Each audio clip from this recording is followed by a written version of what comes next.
जान चली गई तब भी नहीं डरे। फिर उन्हें लगा कि भाई जड़ ही काटो, टहने भी मजबूत है, जड़ भी मजबूत है, पत्ते भी मजबूत है, भाई जड़ ही काटो। तो बाबा साहब बड़े रुकने के लिए, तो जड़ काटने का वो क्या था कि चंद्रशेखर आजाद को निपटा दो। देखो वो तो बच्चे हैं जिन्होंने ये किया है, सच बात बता रहा हूं, बच्चे, लेकिन उनके हाथ पीछे जो है ना, उनकी जिन्होंने उनके हाथ में हथियार दिए वो बच्चे नहीं है। हम सीबीआई जांच की मांग इसलिए कर रहे थे कि बहुत सारे लोगों ने मजाक उड़ाया कि अपने आप सिक्योरिटी लेने को हमला कर दिया है, जिसकी रक्षा इतना बड़ा समाज करता हो, जिसकी रक्षा जो है सम्राट वीर भोज के वंशज करते हो, जिसकी रक्षा के वंशज करते हो, जिसकी रक्षा गुरु गोविंद सिंह जी के बच्चे करते हो, जिसकी रक्षा सदगुरु रविदास जी महाराज के बच्चे करते हो, जिसकी रक्षा भगवान वाल्मीकि महाराज के बच्चे करते हो, उनको लगा कि वो उसको मिटा देंगे। ये किसान कमेरों की आवाज है, ये मिट्टी का भले ही हो लेकिन इसके लोगों ने इसे बड़ा ताकतवर बना। ये एमपी भले ही ना हो लेकिन ये अच्छी अच्छी सरकारों का गला पकड़ने का दम रखता है, ये बात सब लोग जानते हैं। सम्मानित साथियों,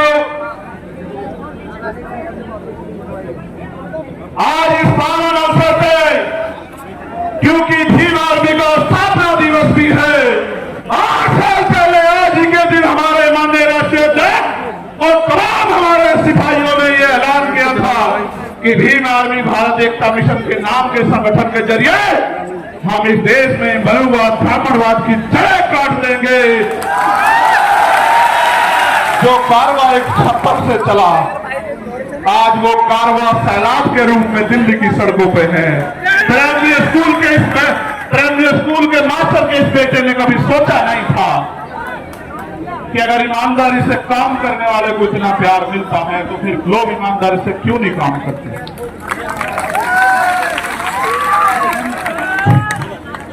तो मैं इस पावन अवसर पे बहुजन समाज में जन्मे सभी संतों गुरुओं महापुरुषों को नमन करता हूं। भगवान बुद्ध, सदगुरु रविदास जी महाराज, गुरु नानक देव, संत कबीर, भगवान वाल्मीकि महाराज, गुरु घासीदास, राष्ट्रपिता ज्योतिबा फूले, छत्रपति साहू जी महाराज, बाबा साहब अम्बेडकर, नारायण गुरु संत गाडगे जी महाराज, चौधरी सर छोटू राम जी, कोतवाल धन सिंह गुर्जर जी, संत राम जी प्रजापति जी, महामना राम सिंह वर्मा जी, बाबू जगदेव प्रसाद कुशवाहा जी, इनको इसलिए याद करो, ऐसी सभा में उनको गोली मार के खत्म किया गया था। वो ऐसे सिपाही राष्ट्रपिता ज्योतिबा फूले की मूवमेंट के सिपाही जिनको मारने का काम जो है बिहार में किया गया था। जननायक कपूरी ठाकुर, मान्यवर काशीराम साहब, मान्यवर दीना मारा वाल्मीकि साहब को नमन करता हूं। और सम्मानित साथियों, मुझे संदेश के तौर पर आपको ये कहना है, मैं आपसे पहले पूछना चाहता हूं, क्या मैं कोई गलत लड़ाई लड़ रहा हूं? मैं दोनों हाथ उठा के बताओ। एक चीज और बता दो पहले ही, बात पक्की करके चलेंगे आज। कुछ बेटियां पैर नहीं छुआ करते, बेटियों के 2 हाथ सर पर रहने चाहिए। क्या अगर मैं लड़ाई गलत लड़ रहा हूं और ये लड़ाई मुझे नहीं लड़नी चाहिए तो आप आज इशारा कर दो, मैं ईमानदार से कह रहा हूं, मैं राष्ट्रीय अध्यक्ष जी को लिख के दे दूंगा कि हम ये संगठन बंद करके कोई खेती किसानी का काम कर लेंगे। जो आखिरी में बैठे हैं वो सब लोग बताओ भाई, ऐसे नहीं चलेगा, हाथ उठा के बताओ, ये काम बंद कर दूं? अच्छा सुनो, फिर गौर करो, 1 सेकेंड, 1 मिनट रुक जाओ। ये काम कामयाब कैसे होगा ये भी समझते हो? कब तक मैं आपको दिल्ली बुलाता रहूंगा, भोपाल बुलाता रहूंगा, भरतपुर बुलाता रहूंगा, छत्तीसगढ़ उड़ीसा बुलाता रहूंगा, झारखंड बुलाता रहूंगा, कब तक? हर चीज की एक सीमा होती है। मैं भी आपको बुला बुला के थक गया, लेकिन जो अन्याय अत्याचार हो रहा है वो बंद नहीं हो रहा है। अन्याय अत्याचार बंद करने के लिए पहली 3 बातों पर आप गौर कर लो। पहली ये कि हमें संविधान ने बराबर के अधिकार दिए हैं, सत्ता में हमारे लोग नहीं हैं, इस वजह से क्योंकि जिनकी सत्ता होती है उनके साथ अन्याय अत्याचार नहीं होता है। तो मानव काशीराम साहब कैडर में एक बताया करते थे कि हमारे पास 5 तरह के बल हैं। कितनी तरह के? 5 तरह के। आवाज आ रही है? गर्मी तो नहीं लग रही? बताओ, गर्मी लगे तो बंद करो। तो 5 तरह के बल है। पहला बल है बुद्धि बल। भाई कान से सुनो, वरना इसके चक्कर में पड़ जाओगे, सब खत्म हो जाओगे। पहला बल है बुद्धि बल, दूसरा बल है धन बल, तीसरा बल है बाहुबल, और चौथा बल है जन बल, और 5वां बल है मनोबल। अगर जिसका मनोबल गिर जाए उसके लिए चारों बल बेकार हैं। मनोबल किसे कहते हैं? कि जब आप पहले ही हार मान लो। साहब भी कहते थे, मैं उनकी बात को आगे बढ़ाते हुए आपसे कह रहा हूं कि पहले जो दलित समाज जो है अपना, वो दलित पर छोड़े, अन्याय का जवाब देने के लिए तैयार होना चाहिए। हम इस देश में इसलिए पैदा नहीं हुए कि हम बच्चियां पैदा हो हमारे घर में उनको नोच लिया जाए, जैसे मणिपुर में नोचा जा रहा है हमारी आदिवासी बहनों को। हम लोगों ने इसलिए अपने परिवारों को आगे नहीं बढ़ाया कि कोई मूत्र रखने पर उनकी हत्या कर दे, कोई उनको जूते में पानी पिलाए, कोई उनके सर पे पेशाब कर दे। इसलिए हमारे माँ बापों ने हमें जन्म नहीं दिया। इसलिए अपने मनोबल को ऊंचा करो। ये लोकतंत्र है, जिनके पास लोग होते हैं, जिनको उनका राज होता है। लोग आपके पास हैं, लेकिन राज कैसे आएगा इसका तरीका आपको बता देता हूं। राज ऐसे आएगा, जिन्होंने पहले काम किया। हमारे लोगों को मैं सुनता हूं कहते पिछड़े वर्ग के जो लोग हैं वो तैयार नहीं है बहुजन भाईचारे के लिए। ये बात बार बार कही जाती है कि पिछड़े वर्ग के लोग तैयार नहीं। मैं आपको सच बताना चाहता हूं। सच क्या सच ये है, और आप इस बात को मेरी सुनोगे, कि पहले दलित समाज के लोगों को पढ़ा के अपने पैरों पे खड़े करके किताबें लिख के अपनी लड़ाई लड़ने के लिए सबसे पहले जो अगर शुरुआत किसी ने की, गुलाम भारत में अंग्रेजों के गुलाम जब हम थे, तो वो राष्ट्रपिता ज्योतिबा फूले ने की, जो पिछड़े समाज से आते हैं। उन्हीं को बाबा साहब अम्बेडकर ने अपना गुरु माना। बाबा साहब 91 में पैदा हुए और ज्योतिबा फूले 1890 में चले गए। उन्होंने अपना सारा जीवन इस समाज को पैरों में खड़ा होने के लिए दिल लगाया, क्योंकि बाबा साहब ने भी अपने नारे में कहा शिक्षित बनो। भाई चारों लोग डिस्टर्ब कर रहे हो, फंची भर कर बिठा लो। फिर छत्रपति साहू जी महाराज को याद करो, जिन्होंने बाबा साहब को बाबा साहब बनाने में योगदान किया, उनकी प्रेस के लिए पैसा दिया। वो हमारे पिछड़े समाज के इतने बड़े नेता थे। राजा होते उन्होंने समाज से कहा कि डॉक्टर अंबेडकर आपके समाज के सच्चे नेता, इनका साथ दो।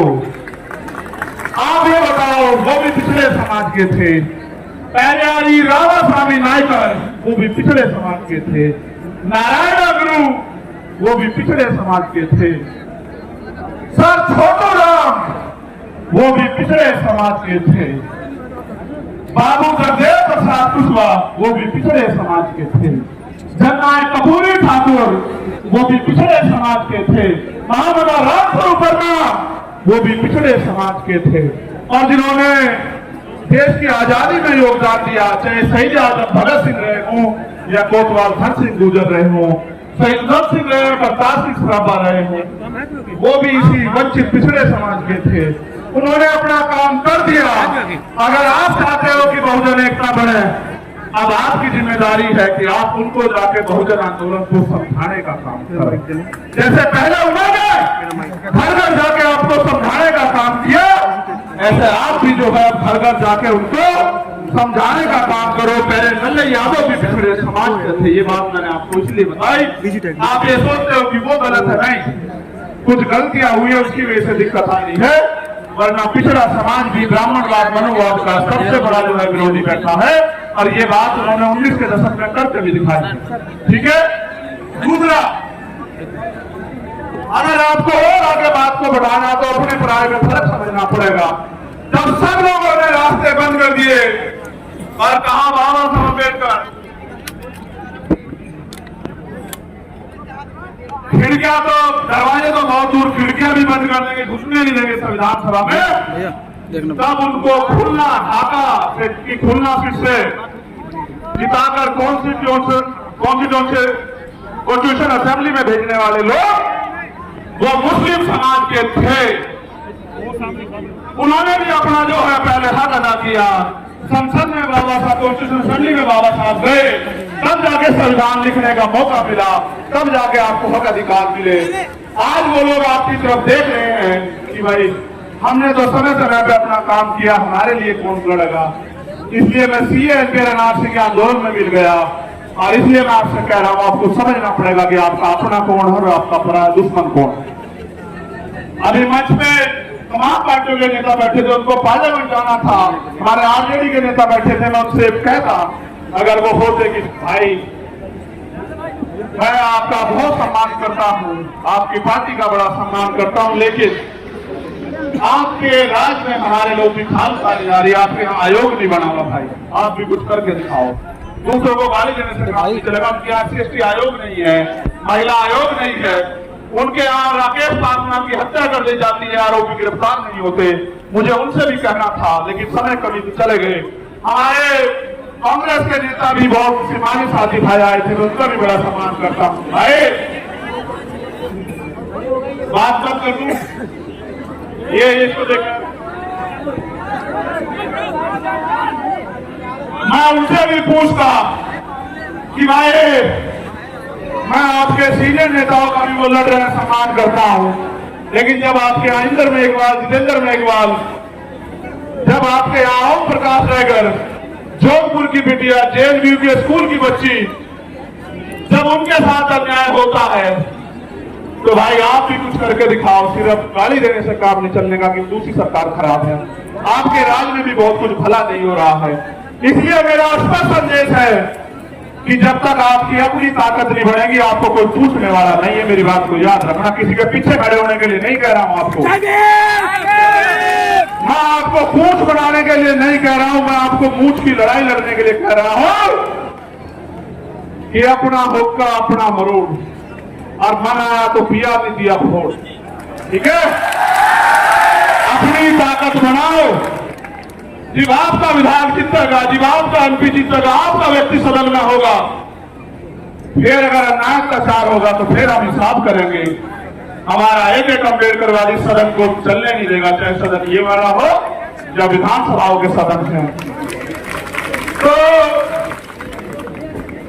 सारी बात मैंने आपको बता दी। मैंने आपको इसलिए बुलाया कि मेरा जो गिरता हौसला, जो गिर नहीं सकता, आप जानते हो, लेकिन मैं आपसे पूछ लूं, क्योंकि कहते हैं पुनर्जन्म होता है, मैं तो मानता नहीं, लेकिन सच ये है कि जब वो गोली चली थी, मैं ईमानदारी से कह रहा हूं, मैंने अधिकारी को फोन करके कहा कि गोली तो लगी है, लेकिन लगी कहां ये पता नहीं भाई।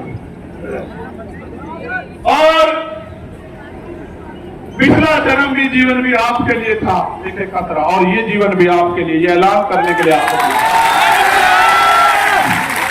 दूसरा, CBI जांच क्यों जरूरी है, ये भी सुन लो। जो लोग ये कह रहे थे सुरक्षा के लिए गोली चलवाई और करा, तमाशा बना रहे थे, उनको आदत है मुझे नीचा दिखाने की, आदत है उनको, क्योंकि उनको ये गरीब का बेटा पच नहीं रहा भाई, ये कमेरी माँ का बेटा पच नहीं रहा उन पे।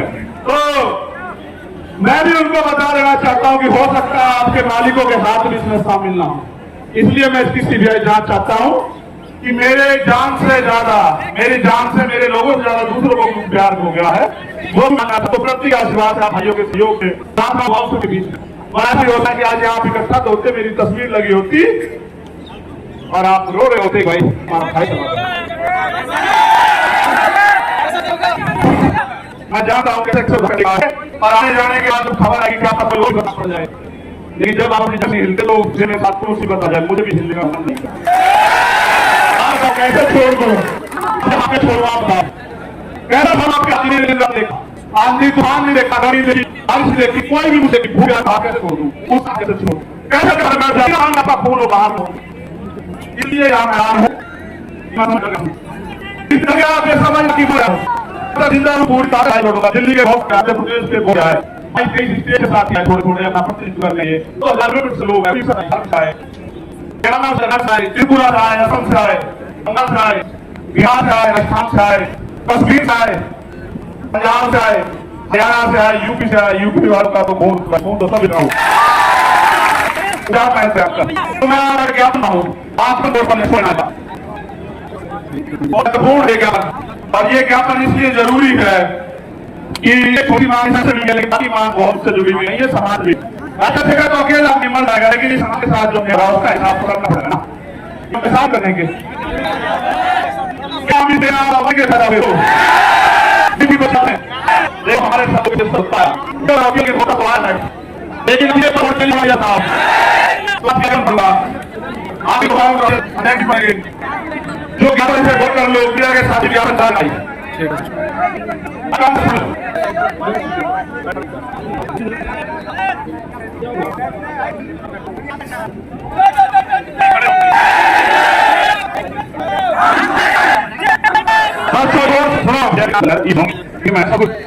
निवेदन करना राष्ट्रपति जी के नाम ज्ञापन है, क्योंकि प्रधानमंत्री जी तो उम्मीद खत्म होगी। प्रधानमंत्री जो भी बता रहा है जी सब कुछ है बैठा हो, अगर नेता बनाना चाहता हूँ, पत्रकार बनना चाह रहे हो, फोटोग्राफर बनना चाह रहे हो, क्या कर रहे हो समाज बैठ जाओ यार, ये कोई बात ही नहीं। इतना मैंने कभी बात है आज तक लोग इतनी बात कभी निवेदन ना है कि स्वतंत्र भारत के संविधान में समस्त नागरिकों को समान स्वतंत्रता और न्याय अधिकार जाति जनता के लोगों के विकास के लिए संविधान में विशेष प्रावधान किए गए। हमारा विधान समिति माइनॉरिटी के कारण प्रतिबद्ध है। यथा संविधान 6 के तहत अनुसूचित जाति का गठन किया गया। यह बात सदियों से ऐसी ऐसी समुदाय के लोग सामुदायिक मानसिकता का शिकार बनाए जा रहे हैं। हाल मध्य प्रदेश में आदिवासी समुदाय के व्यक्ति का सर के सिर को केवल कास्ट के व्यक्ति द्वारा प्राप्त करना उन्हें भारत मानसिकता को दर्शाता है। इसी प्रकार नंबर वर्गों के लिए चैलेंज कैसे हत्या की जा रही है। ये बहुत बड़ा है। 2000 की छात्र की हत्या, वरिष्ठ पत्रकार गोविंद लंकेश की हत्या, जितेंद्र मेघवाल की हत्या, वाल्मीकि की हत्या, हत्या तो उत्तर प्रदेश पुलिस द्वारा भी मर गई। इन गांव से ऐसा प्रतीत हो रहा है कि देश भारत के संविधान से नहीं बल्कि देश का शासन प्रशासन मनोविलास से संचालित हो रहा है। समाज के कमजोर वर्गों के खिलाफ आए दिन शिक्षा, हत्या और सामूहिक घटनाओं का गड़ा बढ़ता जा रहा है। एनसीपी की रिपोर्ट का सरकारी सूत्र है।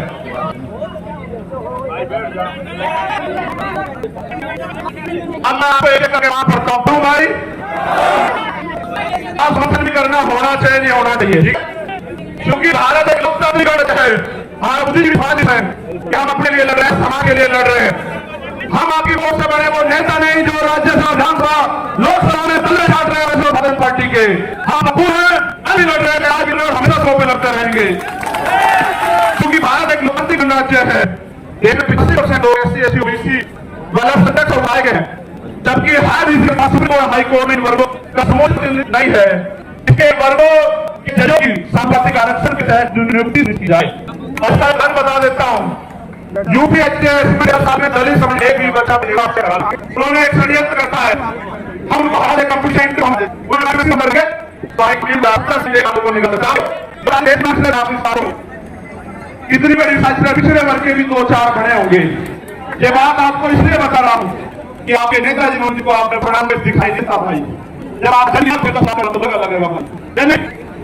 फिर संविधान के लिए दूसरी ये होनी चाहिए चलने वाली शक्ति के तहत गठित राष्ट्रीय अनुसूचित जाति आयोग सत्ता है, जिला स्तर पर आयोग का गठन किया जाए। हमारे प्रदेश में SC, ST एग्जीक्यूटिव की स्थापना की जाए, जो केवल SC, ST सुनाई कर आयोग की रानी करे। करके मैंने कहा कि बिहार वालों को भी यहाँ आयोग बनाना चाहिए, ठीक है, ये होना नहीं हो रहा। SC एट्रोसिटी के जिला स्तर संस्कृति में 4 क्रिया की निगरानी हेतु अधिवक्ताओं की कमेटी का गठन किया जाता है। SC, ST समुदाय के जघन्य अपराधों जिसमें कम से 7 वर्ष की सजा हो, पीड़ित मिलती है, 50 रुपए की जाए पीड़ित परिवार से वो सरकार को दी जाए। बताओ मंच के लोग हाथ उठा रहे हो, आगे बढ़ो।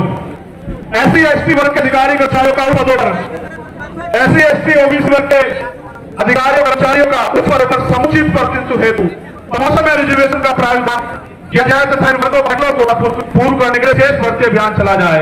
हमारे बहुत अधिकारी कर्मचारी आए हैं, आप भले ही में हमारे साथ खड़े रहे, हम आपके साथ खड़े हैं। प्रमोशन में रिजर्वेशन SC ST OBC को करवा कर देंगे इस देश में, याद रखियो।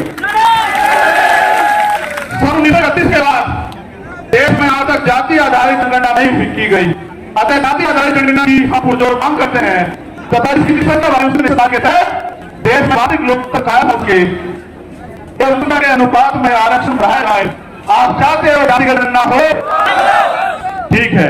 यह इस आदि पर्व सरकार निजीकरण संविधानिक कल्याण नीति की धारणा के खिलाफ है, क्योंकि सदन आरक्षण को समाप्त की साजिश है। हो गए, आप इस पर सहमत हो? सारा जिनका अनुमान राष्ट्र कर देंगे आपसे समझ। केंद्र और राज्य सरकार के सभी कर्मचारियों के सामान्य वेतन लागू की जाए। यह सेना मिलिट्री स्कीम को खत्म कर भर्ती व्यवस्था लागू हो, क्योंकि आपने देश की सुरक्षा के साथ खिलवाड़ किया और नौजवानों के भविष्य के साथ लोग अग्निवीर से वापस लौटे हैं, इसको भी हमें करा कर देंगे, उसकी मत नहीं, ठीक है। भारत प्रधान देश है, किसान देश लीड है, अतः किसानों की हमेशा एक समय कानूनी लीगल गारंटी सुनिश्चित की जाए और जो किसान आंदोलन हो रहा उसे और जो किसान सम्मान निधि 6,000 रुपया देने को भटक जाऊंगा।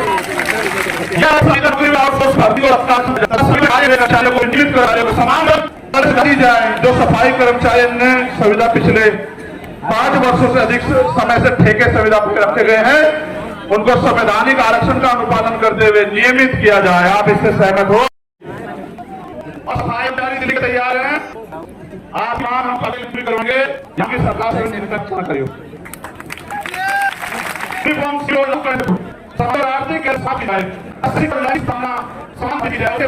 देंगे और आप भी कानून हम करेंगे, आपकी ईंट से ईंट बजा देंगे। सरकार के लोगों इस बात को याद रखना।